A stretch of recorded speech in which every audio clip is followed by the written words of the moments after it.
mantankani. Ñuqa watayta shunkanki. Imanaya kachkankichik, allinllachu mananchu.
De julio de 1975.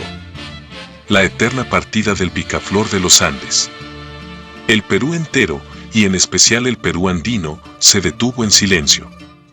Porque su voz más grande, su símbolo más profundo, había partido. Ese día, el corazón del pueblo lloró. Lloró con saxos, con arpas y con violines. Calles, plazas y cerros fueron testigos del dolor colectivo en la capital de Lima camino al cementerio El Ángel.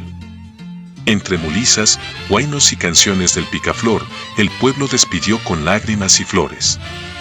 Al artista, al amigo, al alma que supo transformar el dolor en canto y el canto en identidad.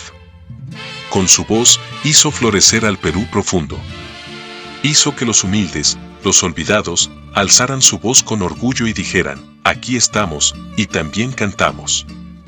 Ese día, no solo se perdió una vida, se sembró una leyenda eterna. Un nombre que nunca morirá, Víctor Alberto Gil Malma, el inmortal. Picaflor de los Andes.